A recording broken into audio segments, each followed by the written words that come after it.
اخر اسبوع في ثانويه عامه. انا لو رجع بيا الزمن هعمل نفس الحاجات دي في نفس الوقت ده. دول المفروض اصعب واكتر حاجات المفروض تركز عليها في كل ماده. دي الطريقه السحريه بجد لو لسه لحد دلوقتي ما حليتش شوامل خالص او حليت كم قليل من الشوامل.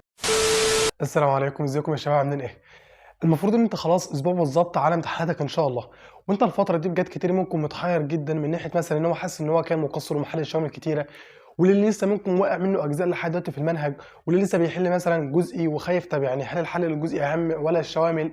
وانا ما حلتش الشوامل دلوقتي ده هيضرني مثلا في امتحان اخر السنه ولا لا؟ انا عارف ان انت تايه جدا الفتره دي لان انت خلاص على مشارف الامتحانات. تعال اقول لك الاسبوع ده ازاي تستغله كويس جدا جدا وتطلع باكبر محصله فيه، وكمان تراجع صح. هقول لك على كل اجزاء في المنهج في كل ماده كده على السريع المفروض تكون انت تظبطها، ودي اكتر اجزاء كلكم بيشتكي منها وهي عليها للاسف اكتر درجات. هقول لك ازاي تستغل اخر اسبوع ده صح، ولو واقع منك اي حاجه ازاي تظبطها، ومن ناحيه المواد ايه اصعب اجزاء فيها، وكمان اكتر حاجات هي عليها ايه درجات وازاي تظبطها، ولو ما حلتش عمر خالص اصلا تعمل ايه وهل ده هيضرك ولا لا.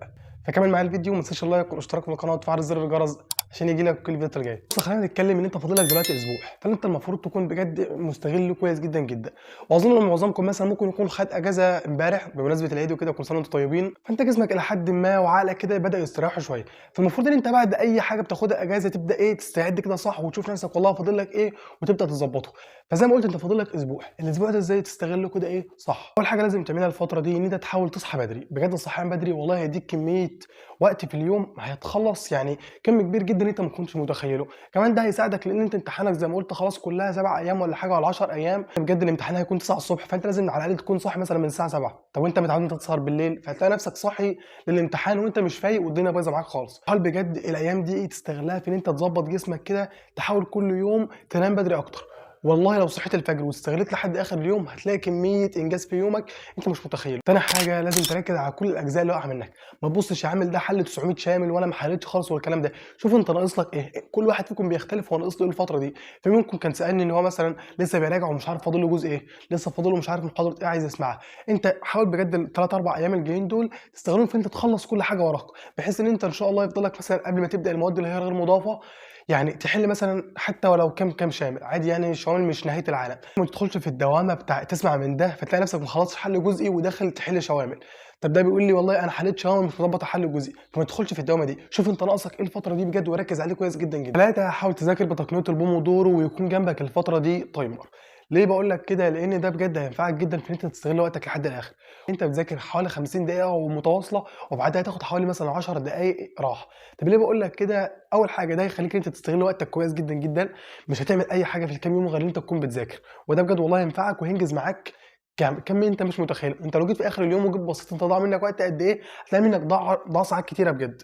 فاستغل التقنيه دي بان انت تحط منبه جنبك. انت خلاص قعدت على الكتاب كده وبدات تذاكر 50 دقيقه هتلاقي المنبه بيرن، ابدا يا عم ايه خد مثلا ريفرش كده وصلع دماغك ويعني ايه اعمل اي حاجه تفوقك وارجع تاني ذاكر. نيجي دلوقتي بقى لاكتر حاجه انا عاوزك تاخد بالك منها الفتره دي، وهي ان انت تركز على الاجزاء اللي هي على اكبر درجات في المنهج، وكمان هي اكتر اجزاء صعبه وكلكم بيشكي منها. وهقولك سريعا كده اقول لك ازاي تظبطها. الكيمياء اكتر جزء بيجي فيه درجات بجد، هتحس ان معظم الامتحان كان عضويه. الاحياء هتحس بجد ان هو مركز جامد على الدي ان ايه والار ان ايه. الفيزياء هتحس برضو ان تلت الامتحان حديثه عباره عن باب تالت بس. وطبعا الانجليزي والعربي انت كده عارف ان معظمه اصلا حاجات خارج منهجك، والكلمات مثلا والجرامر او النحو في العربي هي ما هي الا حاجات قليله انت لو ركزت عليها ان شاء الله هتظبط. طيب بص يا عم، بما ان انت الاجزاء دي بتشكي منها جامد وزي ما اقول لك هي عليها اكتر درجات، فانت المفروض بجد ال10 ايام ولا 7 ايام دول تركز عليهم كويس جدا جدا.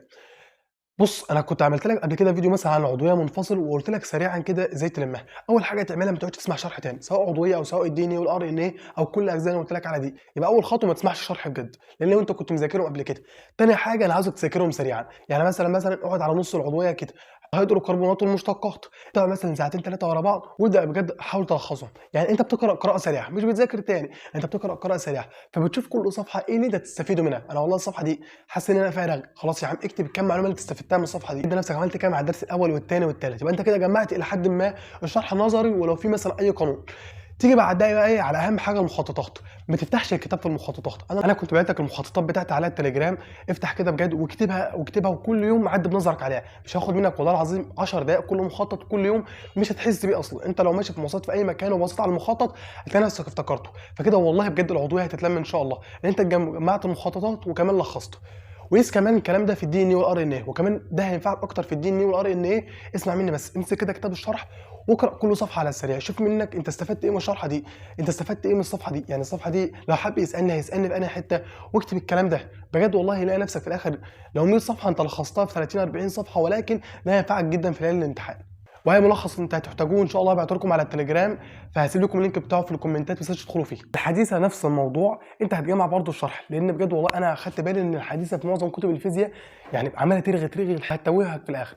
فانت زي ما قلت برضه جمع ايه الشرح كده على السريع زي تلخيص ليك وبالطريقه انت تفهمها. تيجي بقى الخطوه الاهم ان انت تجمع كل القوانين، تكتب والله القوانين الخاصه بالالكترونات، القوانين الخاصه بالفوتونات، وابدا افرق بينهم كده، احفظ القوانين دي. ما تعتمدش على كتاب المفاهيم 100%. كتاب المفاهيم هينفعك وكل حاجه، ولكن مش زي ما انت متخيل انت لسه هتقعد تدور على كل قانون، لان كل قانون منطور في حته كده، فعقبال انت ما تدور عليه هيكون فات اصلا الوقت بتاع السؤال. اخر حاجه، لو انت ما حلتش توامل خالص او حليت كم قليل، حابب اقول لك بجد ما تتعبش نفسيتك الفتره دي وتقعد تقارن نفسك والله باللي حل 900 شامل واصل ده انجز وانا ما انجزش. ما تبصش لاي حد خالص، ما تبصش لاي حد.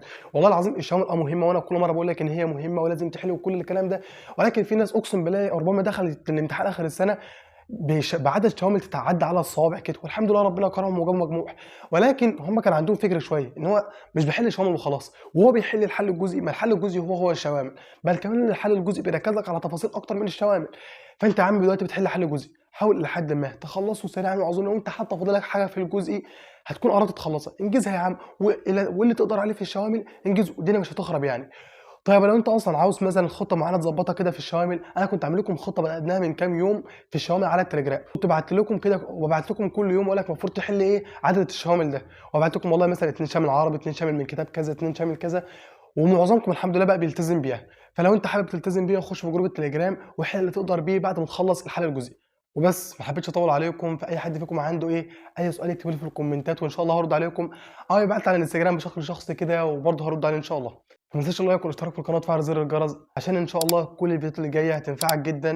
وان شاء الله اقول لك بعد كام يوم كده تعمل ايه في العربي بالظبط، وازاي تراجعه كويس قبل ليله الامتحان عشان ان شاء الله تقفله. سلام.